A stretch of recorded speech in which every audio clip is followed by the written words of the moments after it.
Hey guys, welcome back to the Glow Diary Project. On today's entry, we're going to do a little bit of a study video. So, because I also got requests for more talking in my videos, I'm not just going to sit and study with you today. I'm actually going to run you through how I create my study plan for exams. Monday will mark 4 weeks until the beginning of my prelim exam block. So, today I'm going to run you through what I do to organize myself for exams, what things I usually do to prep for exams, what kind of study I do, and how we split that up into the 4 weeks we've got until exams start. So, yeah, I guess we'll just get started. So, there are two things I have already completed that help me organize myself when it comes to preparing for an assessment block. So, up on the screen, I'm going to place my whiteboard calendar.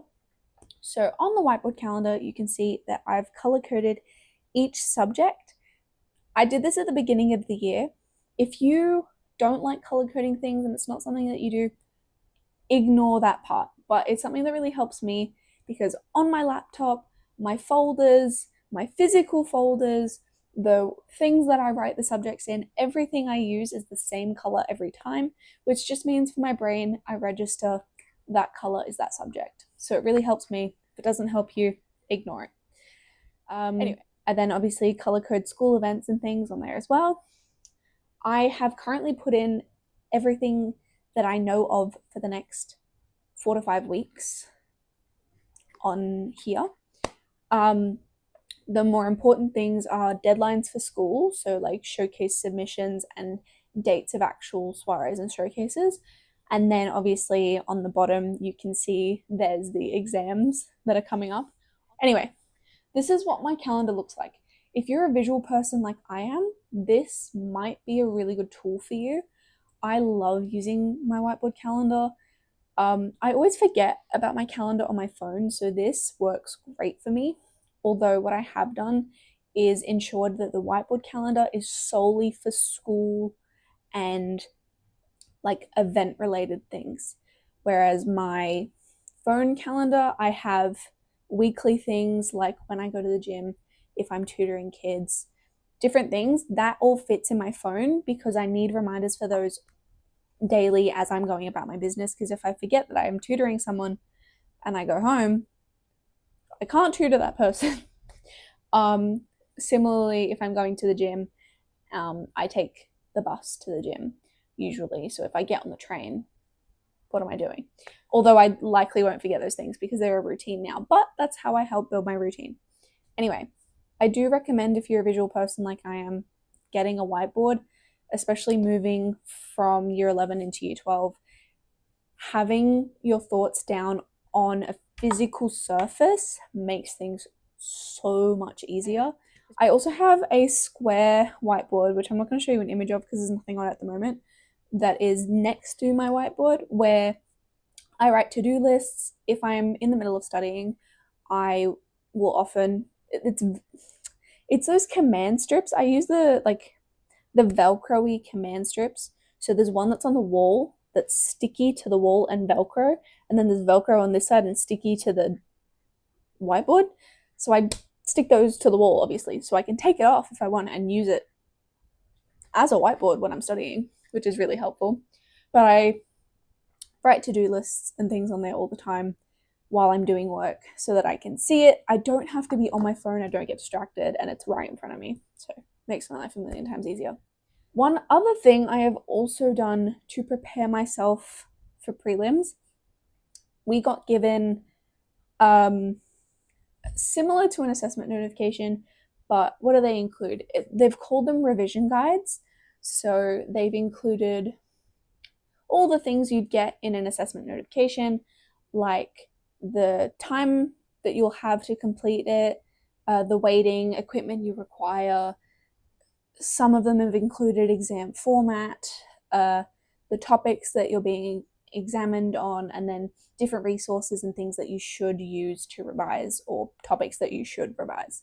So I have taken each of those, highlighted and made notes on each of them, the things that stood out to me that I would definitely go back and study or go back and do any of the things that they recommended. I also made my own notes on a separate sheet of paper. When I find it, I will scan it and put it up on here. I made a separate thing that has the dates of the exams, and I like went through and I was thinking, this is what I would do to study for this exam, this type of exam. Anyway, those are two definite things that I would do to prepare myself for exams. Getting, calendar, deadlines, things up on a physical thing that you can see daily, and then also setting out your physical assessment notifications or exam notifications so that you can refer back to it. You don't have to go searching on your laptop. Oh, where did they put it? Is it on my Google Classroom or whatever? Like, you know exactly where it is. It's in front of you. You can reference it at any time. I want you to leave this video or be able to come back to this video to be able to create a study plan that works for you. So I went through some of the other things and aspects of my study space and organization that helped me. If that's not something you're into and you're literally like, Kat, just give me the study plan, don't worry. So 3 things I believe are essential for you to create this study plan. Number 1, assess your goals. Do you have an overall study goal that you want to reach? For me, through the process of creating my study plan, which I'm going to run you through, I discovered 70 hours over the 4 weeks until my prelims start is my goal. So that means each week I will be doing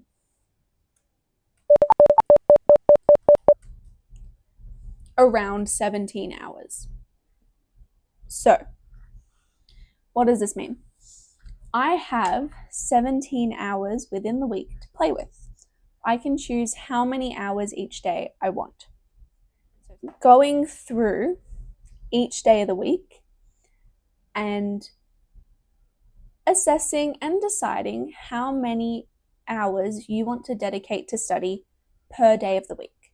If you want, you can cram all of your study into just weekdays, into just weekends, whatever you want. I spread it across the whole week just because it works best for me. I also look at my schedule. Do I have things on after school? What time do they finish? If I have commitments prior to my exams coming up, I'm not going to stop those commitments just because I have exams. I'm going to work around those things. Plus, during Thursday, I have at least 2 hours of study. So that means on a Thursday, I can do 3 hours of study. 2 during the day at school, 1 at home. So I'm doing my best to utilize my time at school as well to, organize these things. That's just an example. Step 3 is to then assign. So if you know you need to do 10 hours of study in a week, you're then going to split those 10 hours across your subjects. So for subjects you believe have more weighting, for me, my highest weighting subject is maths because I know I need to spend more time on it to be able to do well, as opposed to English extension, which is a subject I believe I can handle.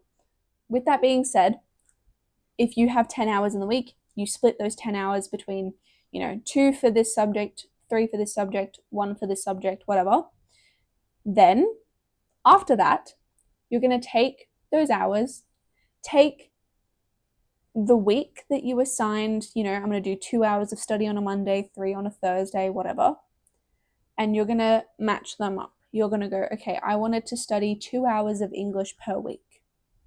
You can either choose to study those 2 hours consecutively or separately for me. But if for you, getting into a flow and working on one subject for an extended period of time works for you, go for it. Run with what works best for the way you learn. It took me 3 pages of planning to organize this. A lot of thinking about it mentally, looking at my school timetable, assessing how much time I have within the day and when I get home, thinking about how tired I am on a particular day. Tuesdays I get home, I am a zombie because I've got a full period 0 to 8 day, no study periods, and I tutor. So the earliest I get home on a Tuesday is 5:30 p.m. Then shower, dinner. I can fit an hour, and I've chosen to do an hour of English because we have lots of English on a Tuesday. So if I have any work for that, I want to get it done and not think about it after that point. So I'm now going to put this into a little chart, put it up on my wall, get it on my phone, get it on my laptop so I can see it and I can access it wherever I am. I'm going to show you the process of that as well so that you can make your own. I actually decided I want to do this on my laptop. Go into Canva. Let me into Canva. Weekly plan. No. I cannot read. Ooh, let's look at this. Let us see what she looks like. Oh, we've got some different ones looking here. So we're gonna like think about this logistically. It's gonna be easy to read. Loki thinking bubbles of some kind. This is a cute one, but it's like not really my vibe. This one's cute and simple. We're gonna go with, oh, or do I do this one? This one's fine. This one will do. I don't mind. Okay, so I'm gonna take this. If you're the type of person that likes to write things out, do that. I likely am gonna print this and write things out because I'm also gonna color code it. But if you don't like writing, literally just take any template on Canva that is a weekly planner that you like, that gives you enough room to do what you want, go for it. So I am just going to have this weekly planner on here. So we're going to go, I'm not going to download it and print with Canva. No, I'm not. Download it. PDF print. Download. Da, da, da, da, da. Printing time. Okay, now that I have my printed one, I am going to write in pen next to the day of the week, how many hours I'm going to study that week, and then underneath that, the subject. So for example, Monday is going to say, Monday, 2 hours, underneath that, 1 hour art, underneath that, 1 hour maths. Now, because in my head I have decided I have a art period 0 on a Monday, which is an hour long. In that period 0, I am going to study for my art exam because my triple Wednesday art is plenty of time for me to do my prac art because I'm doing photography and video. So I'll just edit on a Wednesday afternoon. I'm going to use that time to study. So next to that in brackets, I'm just going to put at school morning. And then like specify as much as you want. Customize this in whatever way you feel fits you the best. As long as it's something you're going to be able to rely on and use, then it's perfect. So I'm going to go do that, make it look pretty, and I'll show you the end result. Okay, guys, so this is the final product. I'm actually going to scan it and put it on screen so you can see it the right way up. But after all that effort, all that work, all of that deep brain thinking about how much time you've got for different things, you now have a beautifully well thought out weekly planner that sets out a study timetable for yourself. This way, you don't have to think about what do I need to do, how much time do I have, blah, blah, blah. It's set. This is how much time you have to do a particular thing. This is how many times a week you're going to do that said thing. It's organized. You just have to sit down and do it. I'm really proud of you for making it through to the end. Thank you for joining me for this entry in the diary. I hope that this was a useful experience for you and that you will use it in the future. Thank you so much for joining me. I hope to see you next week. Bye.